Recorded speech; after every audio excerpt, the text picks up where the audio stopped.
नमस्कार कक्षा 11 के विद्यार्थियों, आप सबका बहुत बहुत स्वागत है यूपी बोर्ड क्लासेस में, जहां पे आपको यूपी बोर्ड के सिलेबस के आधार पर वीडियो लेक्चर मिलते हैं। तो आज इस वीडियो लेक्चर में क्या होने वाला है, आप पढ़ने वाले हो फलन क्या होता है। फलन को अच्छे से पढ़ोगे, फिर उसके ग्राफ के बारे में भी पढ़ोगे कि उसका आलेख कैसे बनाते हैं, और कुछ स्पेशल टाइप के भी फलन होते हैं जिन्हें आप अच्छे से समझोगे। तो चलिए शुरू करते हैं।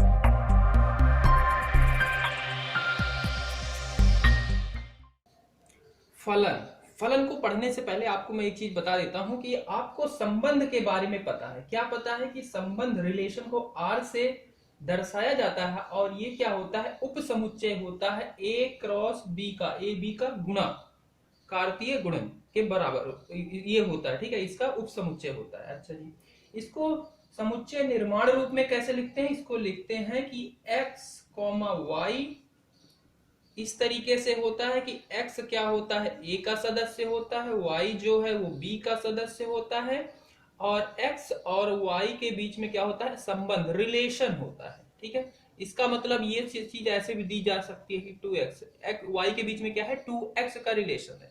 तो ये मैंने यहाँ पे बताया कि x और y के बीच में कुछ रिलेशन होगा, कुछ अलग अलग हो सकता है, निश्चित होगा। ठीक है, अच्छा जी, तो फलन क्या होता है? तो फलन क्या है कि ये एक तरीके का संबंध ही है, पर उसमें क्या है, कुछ कंडीशन, कुछ शर्तें दी गई है कि अगर वो शर्तें पूरी करता है कोई संबंध, तो उसी को हम फलन कहने लगते हैं। ठीक है,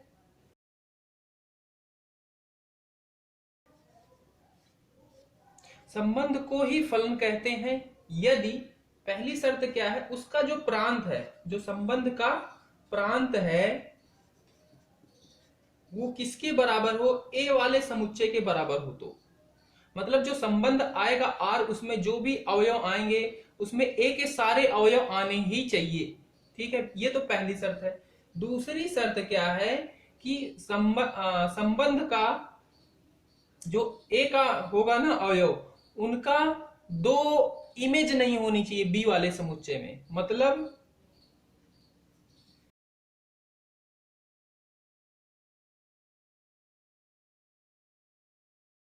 दूसरी शर्त है कि R में समुच्चय A के किसी अवयव की B में दो प्रतिबिंब नहीं होगा। इसका मतलब क्या है कि मान लो कोई दिया गया है आपका एक, इसका तिर्यक आरेख बनाता हूं मैं। ये चीज इसमें दिया गया है A B C D, चार अवयव हैं इसमें, है 1 2 3 4 5 अवयव हैं। इनके और इनके बीच में क्या है, संबंध है, जिसे R से दर्शा दिया है। ए का क्या है, पहले के साथ संबंध है। ए का क्या है, दूसरे के साथ ही संबंध है। बी का क्या है, तीसरे के साथ है।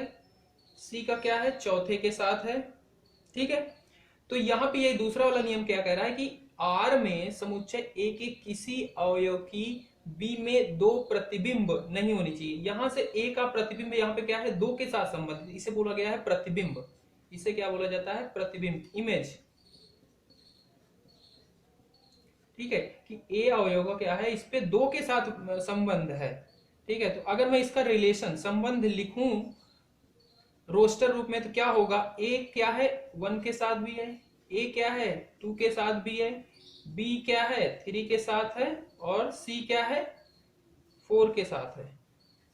ठीक है, ये होगा, यानी कि पहला अवयव क्या है, दूसरे वाले समुच्चय के दो अवयव के साथ संबंधित है। ये चीज नहीं होनी चाहिए।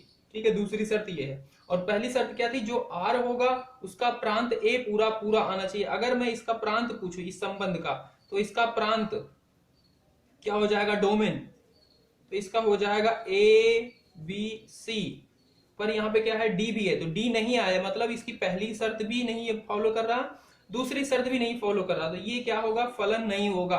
पर ये संबंध है, ये चीज आपको बनानी है। ये क्या रिप्रेजेंट करता है कि इस ए समुच्चय और बी समुच्चय के बीच में क्या है, कुछ संबंध है आर। ठीक है, इसका ए अवयव क्या है, पहले वाले के साथ संबंधित है। बी अवयव क्या है, दूसरे वाले के साथ संबंधित है। सी अवयव भी दूसरे वाले के साथ ही संबंधित है। डी अवयव तीसरे वाले के साथ संबंधित है। कुछ इस तरीके से एक संबंध दिया गया। इसको अगर मैं रोस्टर रूप में लिखूं तो क्या बनेगा, 1 क्या है, ए क्या है 1 के साथ, बी क्या है 2 के साथ, बी क्या है, सी क्या है 2 के साथ, और डी क्या है 3 के साथ।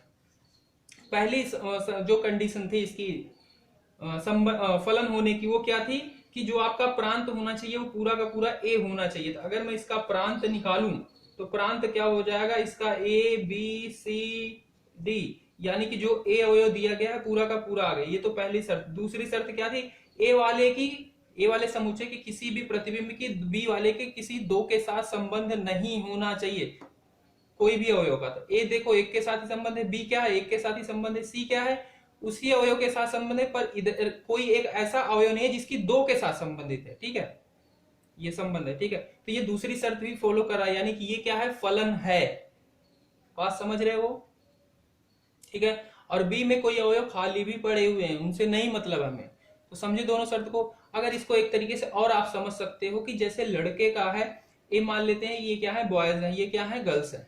ठीक है, अब इनके बीच में संबंध की बात करते हैं। लड़का क्या हो सकता है, किसी एक ही गर्ल्स के साथ संबंधित रह सकता है, मतलब रिलेशन में रह सकता है। ठीक है, तो हर एक क्या है, एक के साथ ही है, एक के साथ ही, एक के साथ। भले यहाँ पे दो बंदे हैं, एक ही के साथ संबंध है, पर लड़का का क्या है, एक के साथ ही संबंध है। पर लड़की का यहाँ पे दो के साथ भी हो सकता है, वो भी स्थिति चलेगी। ठीक है, बस इतनी सी बात समझ लो। और सारे के सारे लड़के क्या होने चाहिए, किसी न किसी के साथ रिलेशन में होने चाहिए, यही फलन कहलाता है। रिवाइज कर देता हूं कि बॉयज क्या है, कोई भी निठल्ले नहीं होने चाहिए। ठीक है, किसी न किसी के साथ संबंधित होने चाहिए, पर किसी भी की दो के साथ संबंध नहीं होना चाहिए, मतलब दो बंदी नहीं होनी चाहिए। और लड़कियों के क्या हो सकते हैं, दो बंदे हो सकते हैं, कोई टेंशन नहीं, चलेगा, समाज उसे एक्सेप्ट कर लेगी। और कोई क्या होंगे, ये भी ठल्ली पड़ी होंगे। ठीक है, तो बस इतनी सी बात है फलन के लिए। अब हम इसकी देखते हैं कि इसे लिख, इसको दर्शाया जाता है इस तरीके से, एफ ए बी, मतलब क्या है, ए का बी पे फलन है, फंक्शन है ए का। ठीक है, इसे पढ़ते हैं, आर एक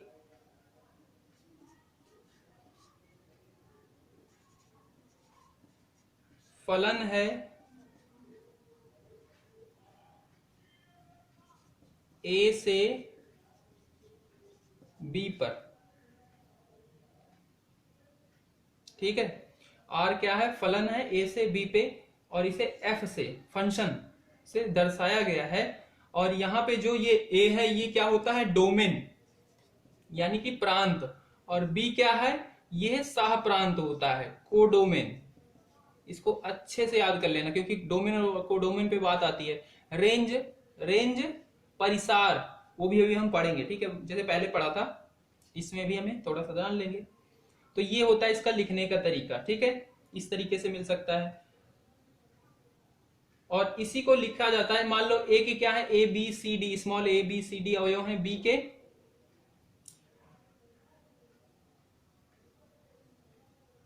और इसे b equal to F A भी लिखा जाता है। इसका मतलब क्या है कि a का f प्रतिबिंब,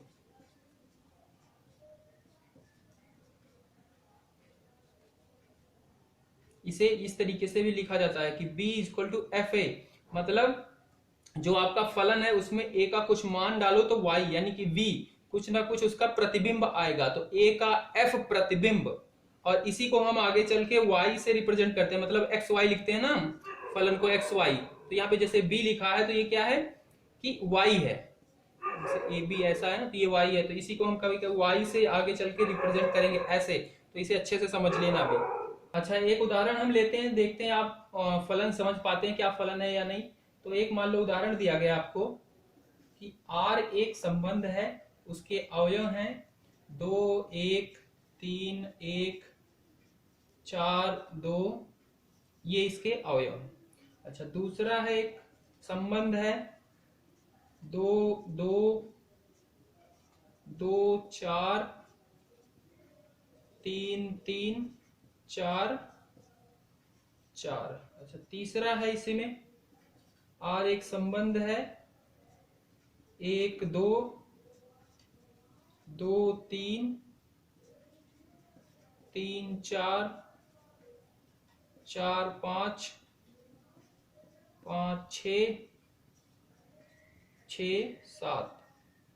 ठीक है, ये क्या है, संबंध दिए गए हैं। इनको आपको देख के बताना है कौन सा संबंध फलन है या नहीं। ठीक है, तो देखो क्या थी, पहली शर्त याद रखो कि ए के सारे अवयव क्या होने चाहिए, प्रांत जो होने चाहिए वो ए होने चाहिए। ठीक है, यहाँ पे 2 है, 3 है, 4 है, तो हमें ए का भी पता ही नहीं लग रहा कि है एक्चुअल में क्या क्या है। चलो हम पर दूसरी शर्त इसमें देख लेते हैं। दूसरी शर्त तो हमें पता बताएगी कुछ, ए का एक अवयव क्या होना चाहिए, बी के किसी दो के साथ संबंधित नहीं होना चाहिए। तो यहाँ पे 2 है, 2 क्या है, 1 के साथ संबंध है। ठीक है, अच्छा 3 है, वो भी 1 के साथ संबंध है। ठीक है, 4 क्या है, 2 के साथ संबंध है। तो वो दूसरी वाली कंडीशन क्या यहाँ पे सही है, नहीं वो भी गलत है यहाँ पे, क्योंकि ए का कोई ऐसा अवयव नहीं है जो बी के किसी दो के साथ संबंधित हो। यहाँ पे 1 है 1 के साथ, 2 है 1 के साथ, पर 3 यहाँ पे 1 के साथ, मतलब इसका ए का कोई ऐसा अवयव नहीं जिसका प्रतिबिंब कोई दो हो। ठीक है, पर बी का है, ए क्या है, दो के साथ भी, 1 क्या है, दो के साथ भी संबंधित है, 3 के साथ भी संबंधित है। तो वही बात होगी कि लड़कियों के दो बॉयफ्रेंड होंगे पर लड़कों के एक ही होने चाहिए बंदी। ठीक है, तो ये क्या है, फलन है। दूसरा देखो यहाँ पे, दूसरा क्या है, दूसरे के साथ, 2 क्या है, 4 के साथ। तो देखो यहाँ पे आपको दिख रहा है ए का पहला अवयव ही बी के किसी दो अवयव के साथ संबंधित है, यानी कि ये शर्त क्या हो गई, दूसरी आपकी गलत हो गई। तो ये क्या है, फलन नहीं है। तीसरा देखो, पहला अवयव 1 क्या है, 2 के साथ, 2 क्या है, 3 के साथ, 3 क्या है, 4 के साथ, 4 क्या है, 5 के साथ, 5 क्या है, 6 के साथ, 6 के साथ, 7 के साथ। मतलब इसमें दोनों शर्तें जो हैं ये फुलफिल कर रहा है, तो ये क्या है, फलन है। अच्छा मैं इस वाले में पूछता हूं कि इसका आप प्रांत बताओ, तो क्या आप प्रांत बता सकते हो, वैसे पहले ही पढ़ चुके हो, बता भी रखा है। तो प्रांत क्या होते हैं, जो एक्स वाई के रूप में लिखो, तो ये पहले वाले अवयव। ठीक है, इनको क्या लिख दो, समुच्चय के रूप में लिख दो। तो 1 है, 2 है, 3 है, 4 है, 5 है और 6 है, ये क्या है, इसका प्रांत है। सह प्रांत, सह प्रांत क्या था, बी के सारे अवयव, बी के सारे अवयव। यहाँ पे बी आपको क्या दिखेगा, इस रिलेशन से यहीं पे दिखेगा, जो बी के अवयव है, 2 है, 3 है, 4 है, 5 है, 6 है, 7 है। यहाँ पे इसको भी समुच्चय के रूप में लिख दो, 2 3 4 5 6 7। अच्छा जी, परिसर क्या है, परिसर, परिसर था इनके बीच में जो संबंध होता है, पहले वाले समुच्चय के दूसरे वाले समुच्चय के बीच में जो संबंध होता है उसके सिर्फ बी वाले अवयव। तो पहला क्या है, 2 के साथ संबंधित है, इसका 3 के साथ, 4 के साथ, 5 के साथ, 6 के साथ, 7 के साथ। तो ये क्या है, इसका परिसर, रेंज, इसे बोलते हैं डोमेन, कोडोमेन, रेंज। ठीक है, तो ये बहुत आता है क्वेश्चन, ये 12th में, अभी तो आपको ज्यादा कुछ आते नहीं पेपर में, पर 12th के लिए ये बहुत ही इंपॉर्टेंट है। कैलकुलस सारा का सारा फंक्शन पे ही काम करता है, सारा उसमें बोलेंगे ये फंक्शन दिया गया, ये फलन है, वो फलन है। इसे अच्छे से भी समझ लो ना, 12th में आपको ना पहली प्रश्नावली आने वाली है, उसके बाद कैलकुलस में आपको बस इधर उधर डुबकी ही लगानी पड़ेगी, रटना ही पड़ेगा। तो ये अभी चैप्टर अगर आप नहीं पढ़ते तो आपको 12th में बहुत नुकसान होता है। वास्तविक मान फलन को समझ लीजिए, ये भी बहुत यूज होता है। रियल वैल्यूड फंक्शन, क्या मतलब है इसका आपके पास कोई फलन है, आप अगर उसका परिसर निकालते हो और वो परिसर क्या है, वास्तविक संख्या है, तब क्या बोलेंगे, उस फलन को बोलेंगे रियल वैल्यूड फंक्शन, वास्तविक मान फलन। अगर किसी फलन का परिसर वास्तविक संख्या है तो उसे क्या बोलते हैं, वास्तविक मान फलन बोलते हैं। अब मैंने यहाँ पे कुछ उदाहरण लिए, मान लो ये कोई संबंध दिया गया है, यानी ये फलन है। ठीक है, या मान लो संबंध दिया गया, सबसे पहले देखते हैं ये फलन है कि नहीं। इधर वाला ए है, ये बी है, वो सब चीजें मैंने लिखी नहीं बहुत ज्यादा। तो ये क्या है, इसका पहला अवयव क्या है, इसके 5 के साथ संबंधित है, दूसरा अवयव 3 के साथ, तीसरा अवयव 2 के साथ, चौथा अवयव 7 के साथ। तो क्या ये फलन है, हाँ जी फलन है। पहला आपकी शर्त थी कि सारे अवयव क्या होने चाहिए, डोमेन होने चाहिए, प्रांत होने चाहिए। तो इसके सारे अवयव किसी न किसी से संबंधित है, एक भी फ्री में नहीं पड़ा हुआ ऐसा, तो यानी कि ये डोमेन है, प्रांत है। अच्छा जी, दूसरा था क्या, पहले इस वाले समुच्चय के हर एक अवयव का सिर्फ एक प्रतिबिंब होना चाहिए, इधर वाला होता है पूर्व प्रतिबिंब और इधर वाला होता है प्रतिबिंब, तो इसका एक प्रतिबिंब होना चाहिए। तो ये देखो, इसका एक है, इसका भी एक है, इसका भी एक है, इसका भी है, इसका भी एक, सबका एक ही है। तो मतलब दोनों कंडीशन पूरी है, यानी कि ये क्या है, फलन है। फलन है तो वास्तविक मान फलन क्या है, अगर उसका परिसर आप निकालो तो परिसर क्या होता है, जिसके साथ संबंधित होते हैं बी वाले के अवयव। तो बी वाले अवयव क्या क्या जो जो संबंधित है उसे आप लिख लोगे। तो यहाँ पे 2 3 5 और 7 सारे संबंधित है। अब देखो ये क्या जो आए हैं परिसर, ये क्या वास्तविक संख्या है, हाँ जी वास्तविक है, यानी कि ये वास्तविक मान फलन है। ठीक है, दूसरा यहीं पे दिया गया, सबसे पहले देख के बताओ क्या ये सही लिखा गया है, ये संबंध है कि नहीं। तो इसमें ए बी सी डी 5 9 7 6 दिया गया है, इसके सारे अवयव किसी न किसी के साथ संबंधित है। ठीक है, एक भी इधर खाली नहीं पड़ा हुआ है। ठीक है, ये भी कंडीशन सही है, यानी कि ये क्या है, फलन है।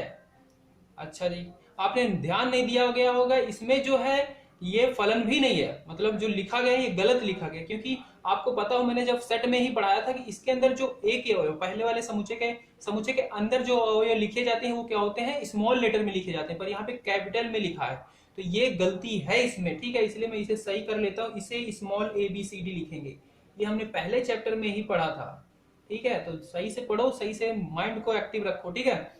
तो ये चीज यहाँ पे एबीसीडी, अब ये सही है, अब हाँ ये फलन भी है। अब देखते हैं हम इसका वास्तविक मान फलन, तो इसका परिसर निकाल लेंगे, तो परिसर क्या आएगा, 5 9 7 6, और ये सारी क्या है, वास्तविक संख्या है, यानी कि ये क्या है, वास्तविक मान फलन है। तीसरा दिया गया है एबीसीडी, ये भी सही है, इसके सारे संबंधित हैं, ठीक है, ये फलन है।